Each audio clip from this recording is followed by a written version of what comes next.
There is a kind of tiredness that has no name in any language polite enough for public conversation. It is not depression, it is not sadness, it does not send you to bed with tears.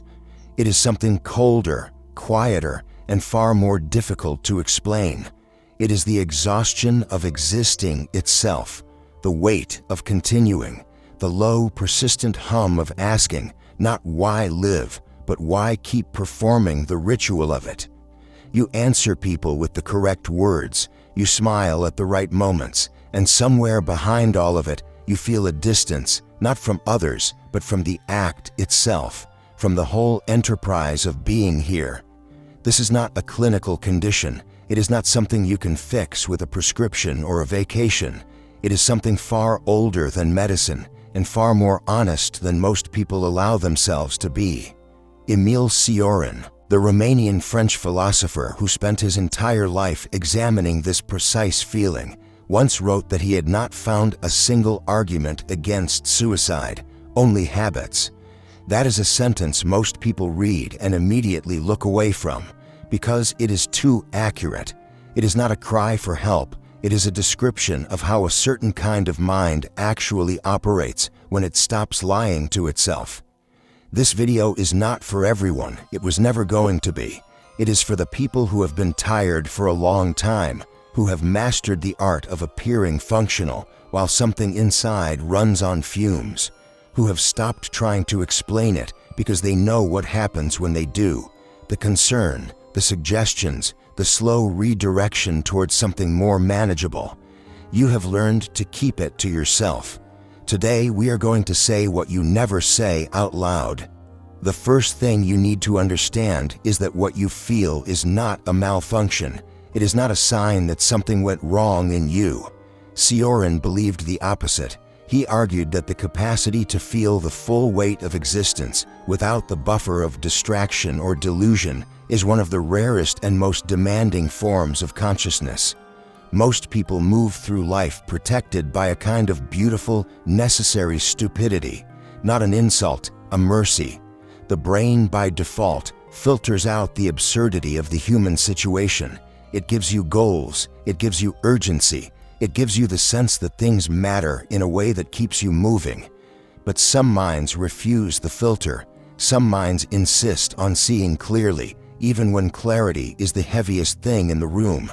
You may be one of them, and the exhaustion you feel is not the result of weakness, it is the result of perception. You are tired because you see. You are worn down not by the world, but by your awareness of it. Viktor Frankl, who survived the Nazi concentration camps and built an entire psychology around the question of meaning, described what he called the existential vacuum, a spreading emptiness that fills the lives of people who have lost their connection to purpose. He observed it growing in modern civilization like a slow flood, not dramatic enough to notice all at once, just the gradual sense that the reasons people give for their choices, success, comfort, approval, feel increasingly thin, increasingly insufficient. You follow the script and find yourself standing at the end of it thinking, this is it? This is what it was for. Modern society does not know what to do with this feeling. It has one solution: more.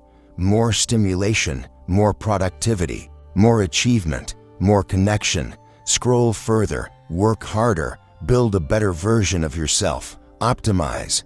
It is noise designed to prevent a specific kind of silence, the silence in which you might actually hear the question forming at the back of your mind, the question you have been running from or sitting quietly with, depending on the day. The tragedy is not that you feel this way. The tragedy is what happens when you try to share it.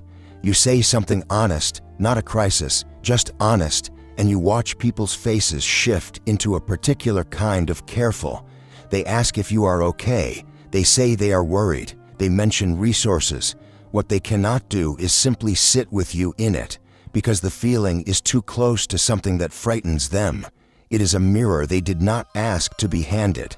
So they redirect, they fix, and you learn again that this is something you carry alone. What is it exactly that you never say out loud? That sometimes the idea of the next 30 years feels less like a horizon and more like a sentence, that the effort of maintaining a self, maintaining the performance of having preferences, opinions, desires, forward momentum, can feel like a tax you are no longer sure you can keep paying. That you are not suicidal, not in any clinical sense, but that the concept of rest, of stopping, has a certain gravity you understand more than you are supposed to. Ask yourself something right now and be honest, because no one else is watching. How long have you been performing being fine? Not dramatically, just quietly, consistently, every single day. And how much energy does that performance cost you? Cioran understood this completely. His entire body of work is a sustained meditation on what he called the inconvenience of being born, not a rejection of life, but an unflinching examination of its cost. He wrote with the precision of a surgeon and the despair of someone who had looked too long at things most people look away from. He never resolved the tension. He lived with it. He worked inside it. He turned the exhaustion into language so exact that people who feel this way read his sentences and feel for the first time accurately described. This is important because one of the most specific pains of this kind of tiredness is the loneliness of being inarticulate about it. You cannot say the true thing, so you say nothing, or you say something approximate that fails to reach anyone. Cioran gave names to feelings that had none. He proved they could be thought, spoken, written, that they were part of the human record, not an aberration from it. You have stayed this far. Most people didn't. They stopped when it got too close. The fact that you are still here means something, not as flattery but as data.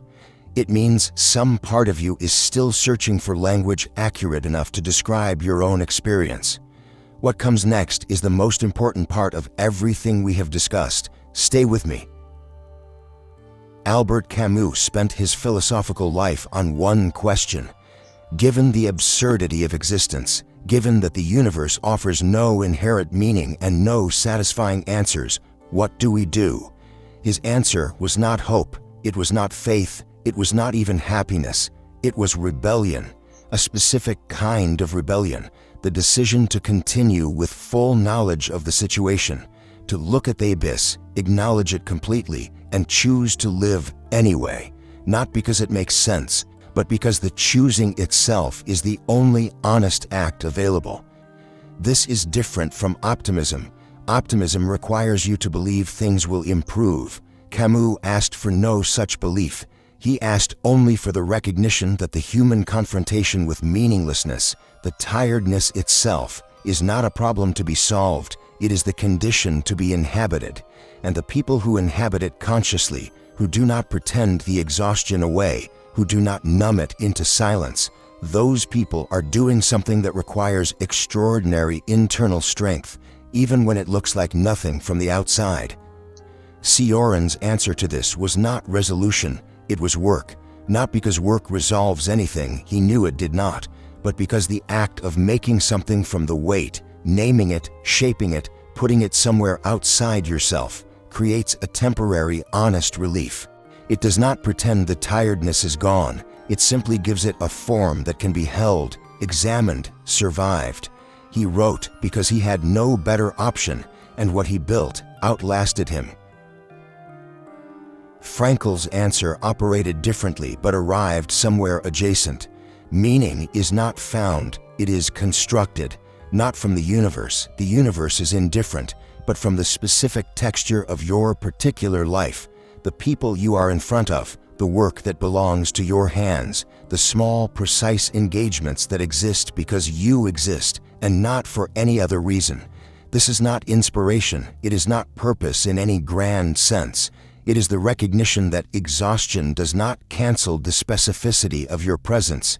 You are here, and your being here has a weight that belongs to particular things and particular people, even in the moments when it is impossible to feel that. The people most tired of existing are often the ones most alive to what existence actually is, not performing it, not managing it from a distance, actually touching it. in all its weight, its cold indifference, its moments of strange and inexplicable texture that appeared despite everything. The exhaustion is the price of perception, and perception, however costly, is not a disease. It is a form of honesty that most people spend their entire lives avoiding. Most people will not stay with a feeling this heavy. They will scroll past it. They will replace it with noise before it can fully form. You have been willing to stay in it, and that distinction matters more than it is given credit for. You have been carrying something heavy, and you have been carrying it quietly, because you learned that the world cannot hold it the way it needs to be held. But it can be named, it can be examined, it can be, in some moments, understood, not resolved. Understanding is not resolution, but understood.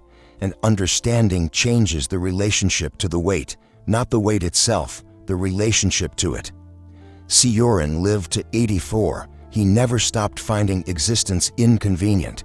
He never resolved the tiredness, but he stayed. He worked. He wrote sentences so precise they have outlasted him by decades. And somewhere in that choice, the daily, unremarkable, defiant choice to remain, there is something that does not have a simple name, but that you already know the shape of. You have been making that choice too, quietly, without applause, without anyone seeing it for what it is. So let me ask you this, and I want you to sit with it rather than answer it immediately. What would it mean to stop hiding this feeling from yourself? Not to fix it, not to broadcast it, but simply to stop pretending in your own private silence that it is not there. What becomes possible when you stop fighting the weight and start, instead, understanding it?